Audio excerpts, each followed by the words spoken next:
Javier Rodríguez Marcos es poeta, escritor y periodista. Lleva muchos años como editor de Babelia y este fin de semana empieza o se anuncia, no solo en Babelia sino en todo el mundo, que se celebra una de las ferias del libro más importantes de la lengua española. Es una feria de libros y de libreros y por tanto de autores. Y yo he querido traerlo aquí a este cruz, cara y cruz, más cara que cruz, para que hablemos de los libros, de lo que nos hacen los libros, porque como se dice en tu libro, este que tengo aquí, Vida Secreta, las palabras son como animales salvajes. ¿Cómo se quedan las palabras en los libros? ¿Por qué fascinan tanto las palabras en los libros? Es decir, ahora yo te digo una cosa, útil sintácticamente y pasa, pero está aquí y la leo yo, por ejemplo, en este libro tuyo, las palabras son animales salvajes y tú puedes parar y después volver, o sea, hay una fijación. ¿Qué nos hacen los libros, Javier? Bueno, los libros son un poco, en parte, el gran principio de realidad, curiosamente. Siempre se asocia la lectura a estar fuera del mundo, pero seguramente es como una caja de resonancia del mundo, ¿no? Y las palabras tienen eso, las palabras declaran guerra, declaran el amor, conmueven, enfurecen. La mitad de las cosas que nos pasan y la segunda mitad también pasa por las palabras que decimos, por las que no decimos, por las que malinterpretamos. Y la literatura y los libros son como una gran caja de resonancia y un gran foco de ambigüedad, de riqueza, de emoción, de humor. Por eso son tan importantes, porque siempre están ahí y son una especie de memoria también, ¿no? Cuando nos falla la memoria, ahí está la memoria de otros.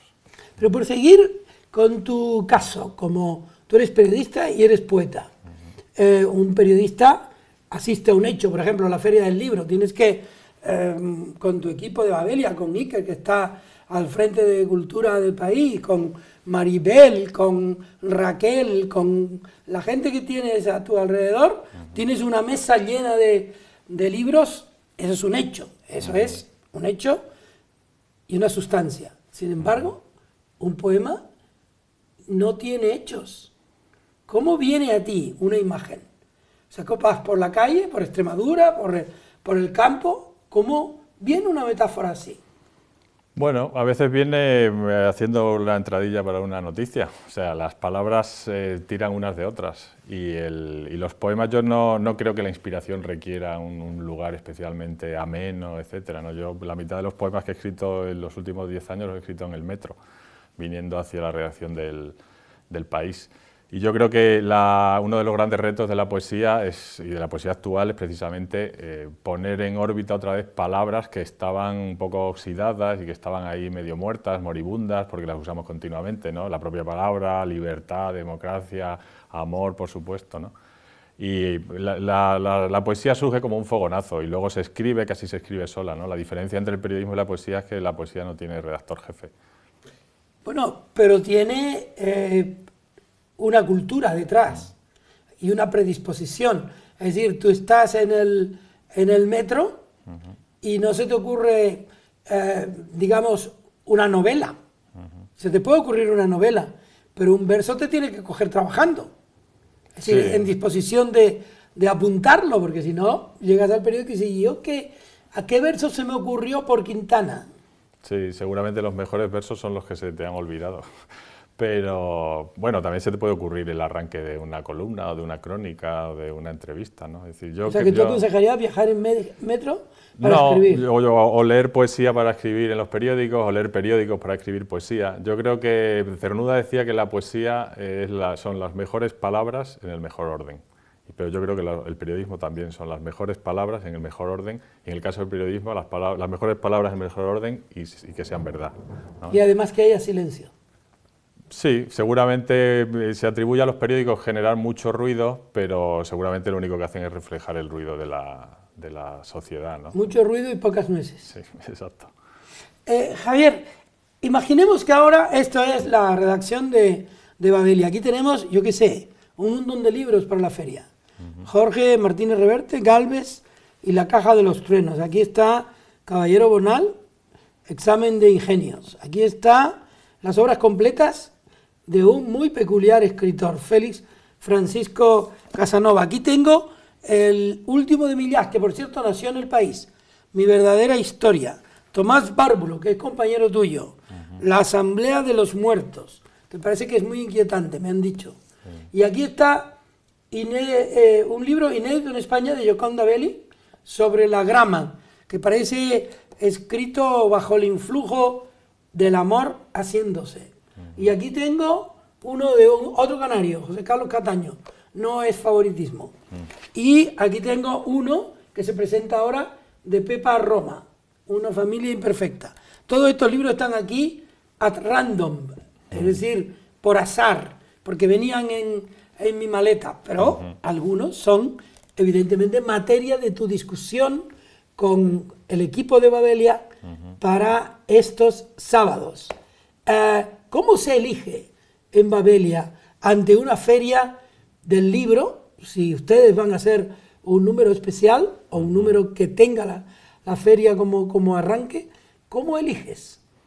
Bueno, en este caso, en el número de la feria, lo que hacemos es pedir a diferentes colaboradores del periódico que elijan en función del género en el que son más o menos expertos. Es decir, sobre historia, novela traducida, clásicos contemporáneos como José María Gelbenzu, o clásicos grecolatinos como Carlos García Gual, novela negra, Justo Navarro.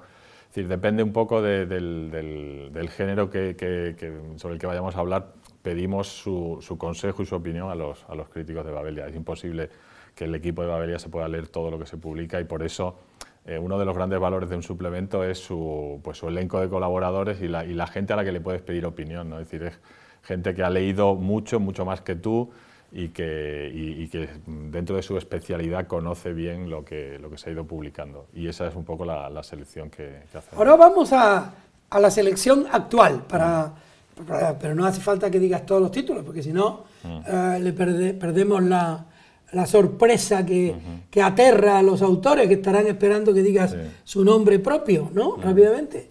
Esperen a Babelia. Ahora, cuéntame algo. ¿Cómo se podría hacer? ¿Cómo podrías tú explicarle a un joven que quiere leer, que se asoma a los libros y quiere de pronto saber qué libros debe tener para hacerse una cultura literaria? Bueno, pues seguramente leer libros que hablan de libros muchas veces, ¿no? Generalmente el influjo de la literatura o el interés por la literatura surge de alguien que tiene una sensibilidad parecida a la tuya, ¿no? También un periódico es alguien que tiene una sensibilidad parecida a la tuya, ¿no? Y una vez que te fías de ese alguien, que puede ser de papel o de carne y hueso, vas tirando de ese hilo. Pues por ejemplo, en este caso, la Feria del Libro de Madrid, que tiene como país invitado a Portugal, tendrá una presencia amplia de autores portugueses. Y Babelia dedica parte de las páginas de este número del sábado a repasar lo que está haciéndose en Portugal, o que se está escribiendo en Portugal en la actualidad, ¿no? Hemos pedido a Perfecto Cuadrado, que es un traductor de Pessoa y un gran conocedor de la literatura portuguesa contemporánea, que nos elija 8 autores vivos, más allá de Saramago y de Lobo Antunes, que digo por posterior a esa generación, porque Saramago está muerto, que nos diga qué autores merece la pena, ¿no? Entonces, esa lista y esa página en la que hay 8 perfiles escritos por Perfecto Cuadrado de autores y autoras contemporáneos portugueses, yo creo que yo me la arrancaré para llenar las infinitas lagunas que tengo. ¿Pero no me has dicho ningún nombre de autor? Bueno, pues José Luis Peixoto, por ejemplo, Walter Hugo Maes, Nuno Giudice, que es un poeta, y seguramente el poeta vivo más importante de Portugal, que siempre ha sido... ¿Y más tímido? Una tierra... no lo conozco. Yo sí. Pero siempre ha sido una tierra muy dada a producir muy buena poesía, y ahí está esa gran sombra tutelar, como dicen todos los portugueses, que es Fernando Pessoa, que es uno de los grandes poetas de la literatura universal del siglo XX, y a la que todos idolatran y de la que todos se quieren librar, porque es un poco como si Portugal y Pessoa estuvieran eternamente asociados, con lo cual es una carta de presentación muy buena para cualquier autor, pero también una losa. Yo traje todos estos libros, pero tú no me has dicho lo que has traído. Pues yo he traído un libro muy peculiar, este de Elena Attlee, que se llama El país donde florece el limonero, que es una crónica, un libro de viajes, un libro de historia sobre la historia de Italia a través de los limones y las naranjas. ¡Qué bueno! Dicho así, tiene la gran virtud de los grandes libros de periodismo, de historia, que es que un tema que te puede interesar relativamente poco, en cuanto llevas 10 páginas te engancha, ¿no? Entonces, está lleno de curiosidades, está lleno de recetas de cocina. Yo soy nulo para cocinar, pero me encanta. Nulo Judith. Exacto. Y bueno, tiene esa cosa de por qué son tan importantes los cítricos y más de lo que pensamos, ¿no? Es decir, y luego, ¿tú te has dado cuenta que uno siempre, cuando ve un libro sobre la mesa, quiere ver el otro? El otro, sí. Inmediatamente. Estaba Szymborska. Esta es una de las grandes poetas, mi poeta favorita del siglo XX. Dime un verso de ella. A algunos les gusta la poesía, no a todos, algunos. Pero es una poeta más de poemas que de versos. Pero también era una gran prosista y la editorial Malpaso reunió en un solo volumen todos sus libros que tratan de libros. Entonces es muy curioso, por ejemplo, la lectura que ella hace del Mio Cid, que es una autora polaca ganadora del premio Nobel en el 96, ya muerta, pero que lee un libro tan lejano para ella como el Mio Cid, como si fuese un libro Oye, de aventuras. brevemente, porque luego tengo una curiosidad que preguntarte personal, pero háblame de estos dos libros que estarán en la feria y que son importantes. Caballero Bonal, Examen de Ingenios. Pues el de Caballero Bonal no deja de ser una sorpresa total. Un poeta, un novelista, un memorialista de primera línea. Caballero Bonal es debe ser el único de los únicos autores que ha jugado en primera división en la novela, en la poesía y en las memorias.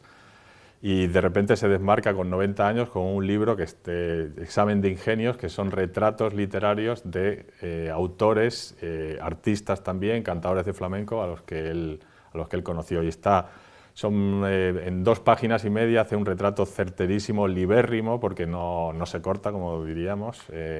Elogia la obra de un autor cuya vanidad reprueba. Tiene sus gestos de cariño con gente con la que conoció sin dejar de decir a un lector potencial que sus mejores poemas son estos y no los otros. O sea, es un ejercicio que seguramente solo se puede conseguir con la edad. Félix Francisco Casanova. Y Félix Francisco Casanova es un autor que murió con 19 años y que dejó ese tomo de obras completas, nunca pensándolas en un tomo, una novela como El don de Vorace, que es muy audaz porque es alguien un inmortal, la novela de un inmortal, que hay que tener una audacia así, y un poeta como de esta estirpe irracionalista, surrealista, que a Caballero Bonal le gustaría mucho. Una última cosa, y ya nos vamos, porque esto dura 10 minutos y son 10 minutos. Lo que pasa es que hoy nos hemos pasado un poco en honor a ti y a Babelia. Mientras hemos hablado, ¿qué verso se te ha ocurrido? Pues ninguno, siempre se me ocurre, con las buenas respuestas, siempre se me ocurre cuando se acaba el programa. Ah, muy bien, como a Vicente. Exacto. Bueno, muchas gracias, Javier, y que Babelia hable de estos libros, por cierto. Bueno, de este ya habló. ¿De este va a hablar también? De ese va a hablar, sí. ¿Ahora mismo? Pues muy pronto, sí. Ah, bueno, porque el sábado es Babelia y el sábado es cuando emitimos Cara y Cruz. Pues hoy más no. Cara que Cruz. Muy bien, muchas gracias.